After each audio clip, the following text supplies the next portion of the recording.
मराठा योद्धा मनोज जरांगे पाटील लिफ्टमध्ये बसल्यानंतर त्यांचा अपघात घडला आणि त्या लिफ्टमध्ये त्यांच्यासोबत असलेले जे सहकारी आहेत ते माझ्यासोबत आहेत. काय सांगाल, नेमका अपघात कसा घडला होता आणि तुम्ही प्रत्यक्ष लिफ्टमध्ये होता?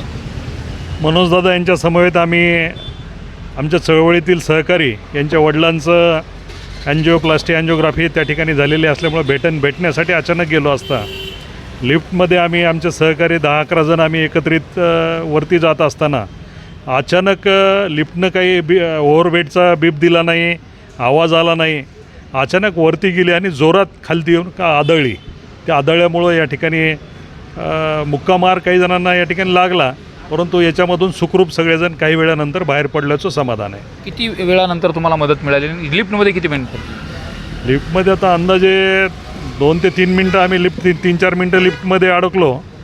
आवाज दिला असता कुणीही बाहेरून पॉझिटिव्हली उत्तर येत नव्हतं, परंतु 2-3 मिनटानंतर आवाज देऊन दरवाजा ओढून बॅक साईडनं या ठिकाणी आम्ही खाली ग्राउंड फ्लोअरला आम्ही निघलो. कितव्या मजल्यावर तुम्ही चालले होते आणि हे नेमकं घडत असताना लिफ्टमध्ये जर ओव्हरलोड असेल तर लिफ्ट वरती जात नाही एकतर, मग नेमका कुठला हा टेक्निकल इरादा असतो? खरं तर ते काहीतरी टेक्निकल फॉल्ट लिफ्टमध्ये 100% असलाच पाहिजे, कारण लिफ्टमध्ये आम्ही अनेक वेळाला बसतो त्यावेळेला ओव्हरवेट झाल्यानंतर लिफ्ट मोठ्या प्रमाणात बीप या ठिकाणी देते, इंडिकेटरचा आवाज येतो. पण तशा प्रकारे कुठलाही आवाज लिफ्टमध्ये आलेला नाही. एक तिथलाच हॉस्पिटलमधलाच टेक्निशियन एक जण बरोबर होता, त्यांनी आम्हाला सगळ्यांना वरती चला म्हणून त्यांनी सांगितलं. पण वरती गेल्यानंतर अचानक लिफ्टला हिसका बसला आणि जोरात या ठिकाणी आम्ही सेकंड फ्लोअरला जात असताना जोरात वरती गेली आणि खाली ग्राउंड फ्लोअरला जाऊन आदळली. आदळल्यानंतर ते आमच्या सगळ्यांसाठी शॉकिंग होतं. अचानक झटका बसल्यानंतर, हिसका बसल्यानंतर सर्वजण या ठिकाणी काही क्षणासाठी मात्र भयभीत झाले होते. ही वस्तुस्थिती आहे. पण यातूनही या ठिकाणी सर्वांनी धैर्यानं बाहेर लिफ्ट दरवाजा ओढून बाहेर मनोजदादांना सुखरूप सगळ्यांनी काढलं. मात्र तिथे तुमची कुजबूजसुद्धा सुरू होती आणि बरेच जण त्या यात फोन लावायचा देखील प्रयत्न करताना काय दिसत होतं? मधून आम्ही फोन लावायचा प्रयत्न करत होतो, टेक्निशियन कोण आहे तिथला आवाज देण्याचा प्रयत्न करत होतो. एक जण जो होता, परंतु मध्ये नेटवर्क नसल्यामुळं बाहेर फोन कोणालाच जाऊ शकत नव्हता. डॉक्टर त्या ठिकाणी नव्हते, डॉक्टरही बाहेरगावी या ठिकाणी गेलेले होते. त्यामुळं बाहेर संपर्क व्हायचा काहीच विषय या ठिकाणी आलेला नाही. आम्ही चर्चा करत होतो आता बाहेर कसं जायचं. मनोजदादा सूचना करत होता आता कुठल्याही प्रकारे बटन कोणी दाबू नका, एकमेकाला धीर देत होते. धीर देण्याचं काम आम्ही आपसामध्ये सर्वजण एकमेकांना करत होतो.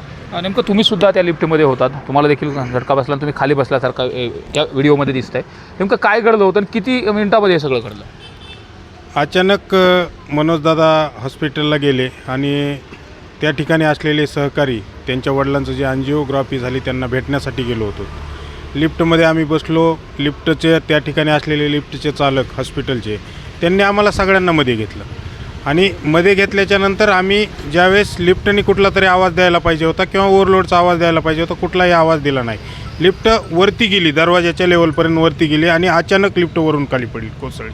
यामध्ये कुठला टेक्निकल एरर आहे की दुसरा काही शंका आहे हे आम्ही सांगू शकत नाहीत, पण त्याचा शोध घेणं आवश्यक आहे. लागलं आहे कोणाला काय? त्यामध्ये मुक्कामार या ठिकाणी लागलेला आहे 1-2 जणांना, बाकी सगळे सुखरूप आहेत आणि मनोजदादा सहित सगळे आम्ही सुखरूप या ठिकाणी. एकमेकाला सावरताना तुम्ही दिसताय, काही जण खाली सुद्धा बसले होते अचानक. त्या ठिकाणी हे एकदम शॉकिंग होतं.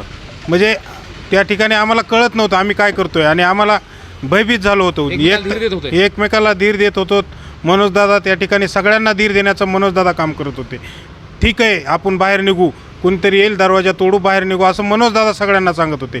आमच्या सगळ्यांना धीर देण्याचं काम मनोजदादांनी केलं आहे आणि त्यानंतर दरवाजा डाव्या पाठीमागचा दरवाजा काढून आम्ही बाहेर निघलेलो आहेत. मात्र दरवाजा उघडण्यासाठी तुम्हाला कोणी सहकार्य केलं आणि जी तांत्रिक मदत आहे अशी घटना घडल्यानंतर लिफ्ट जाम किंवा लिफ्टच्या संदर्भातला कुठला एरर असेल किंवा लिफ्टमध्ये कोणी अडकलं असेल तर त्यासाठी तुम्हाला टेक्निकल मदत बाहेरून मिळाली का? बाहेरून कुठल्याही प्रकारची मदत मिळाली नाही. आतमध्ये कुठलंही नेटवर्क नव्हतं. त्या ठिकाणी असलेला कर्मचारीही बाहेर कोणाला फोन लावू शकत नव्हता. त्यानंतर लिफ्टचा आवाज ऐकून तेथील कर्मचारी पाठीमागून पळत आले आणि त्यावेळेस आम्ही जेव्हा आवाज दिला तेव्हा आम्हाला प्रति आवाज आला आणि तो आवाज जेव्हा आला तेव्हा आम्ही दरवाजा तोडण्याचं काम करत होतो. म्हणजे दरवाजा सरकून पाठीमागचा आम्ही बाहेर निघण्याच्या तयारीत होतो. मात्र जे लागलं आहे तुम्हाला पायाला, मुक्कामार लागलेला आहे, त्याच्या संदर्भामध्ये मनोजदादांच्या संदर्भात तब्येतीला काही झालं नाही? त्यांच्या तब्येतीला कुठल्याही प्रकारचं काही झालेलं नाही.